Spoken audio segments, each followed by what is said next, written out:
Hi there, welcome to day 3 of my 1-a-day challenge. I am Rebecca.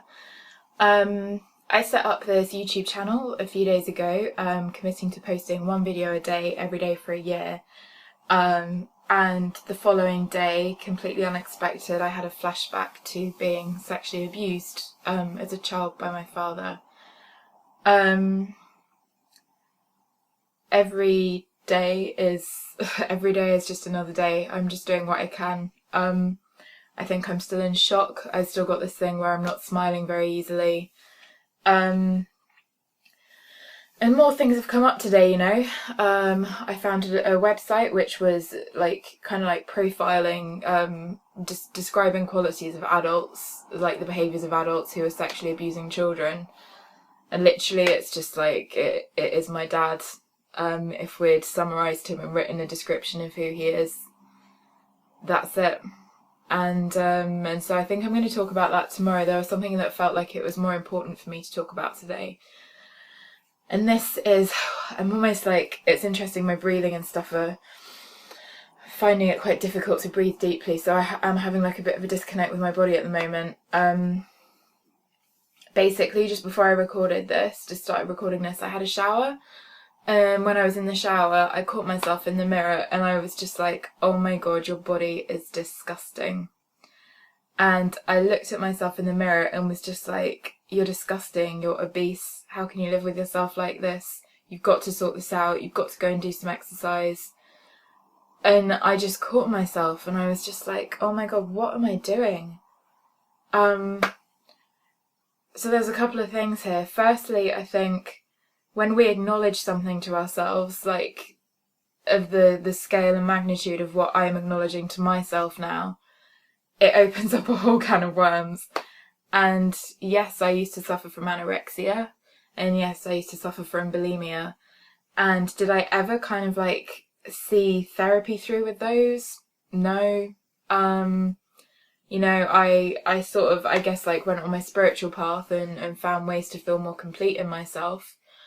But there was never like a real kind of sense of closure there with these things. And in allowing this memory to come to the surface, I guess like the shame that comes with that as well, like those feelings of disgust at my body, because that's where they came from originally. It's like everything since then is coming up, like, boom, here it is, look at it. Relive this so that you can transmute it and let it go and be free of it.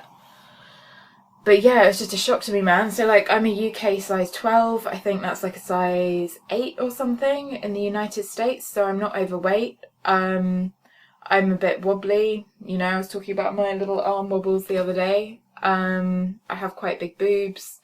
My body is like a normal body, really. I eat super healthily the vast majority of the time.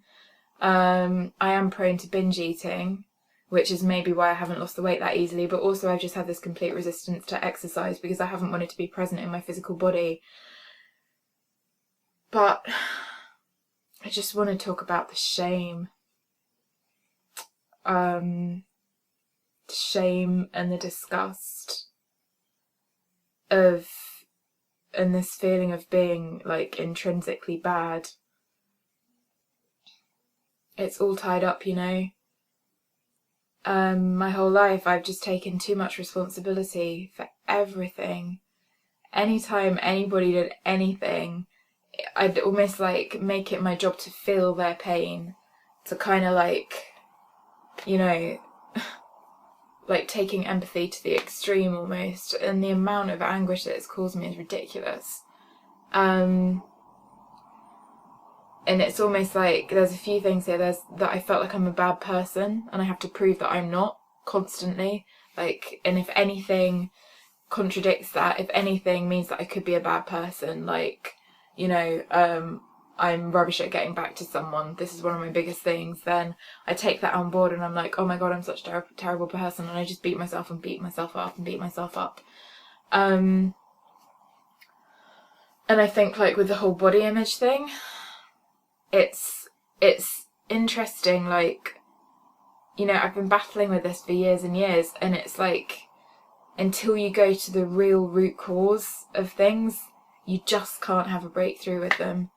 I've been eating healthily, I've been like peeling back layers. There are times when I've looked in the mirror and I've been like, oh my god, your body is beautiful, this is awesome.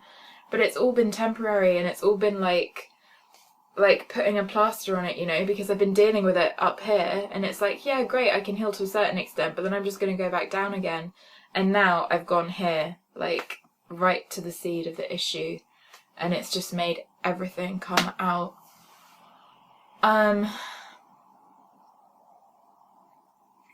Yeah, I mean, I could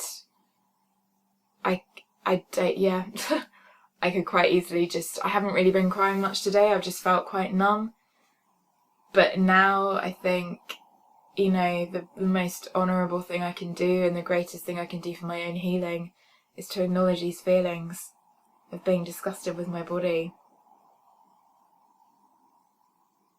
Like really disgusted, like it's wrong, like I'm wrong.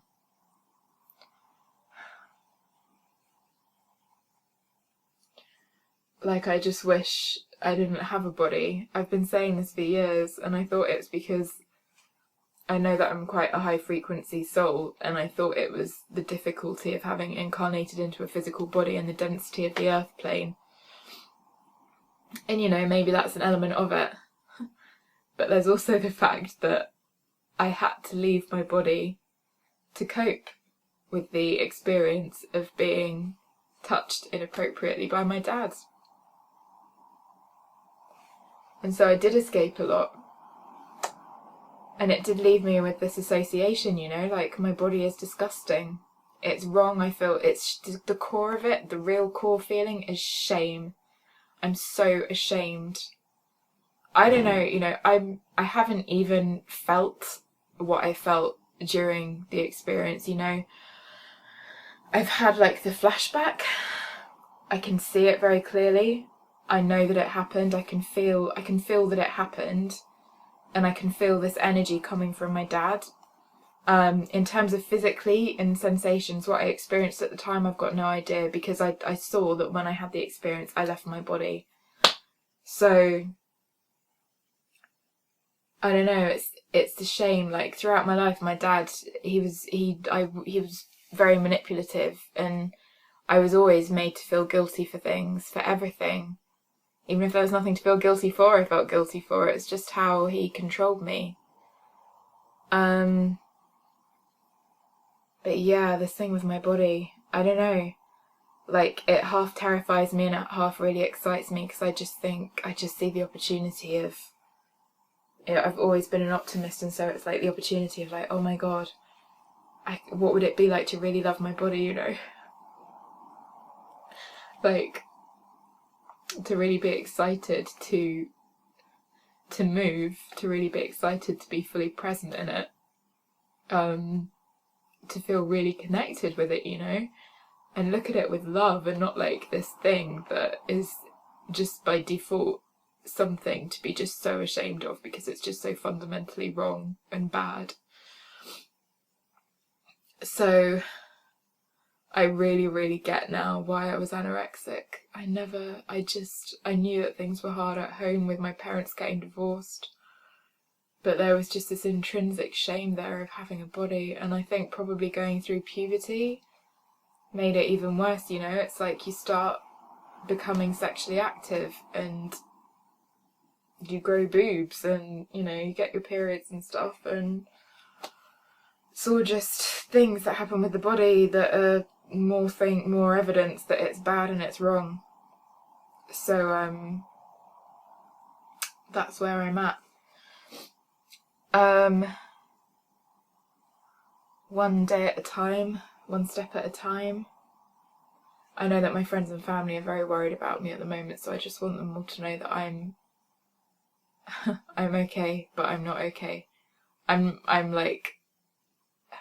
actually really well equipped to deal with this, in terms of like the point that I've evolved to spiritually.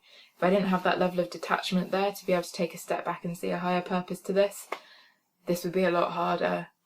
when I'm making these videos and when I'm going into these feelings, it's like going into it at one level. It's kind of strange. It's like there are different levels. There's the highest perspective when I'm completely connected to source. I feel at one with the divine. I don't feel any separation with anything. I just feel love.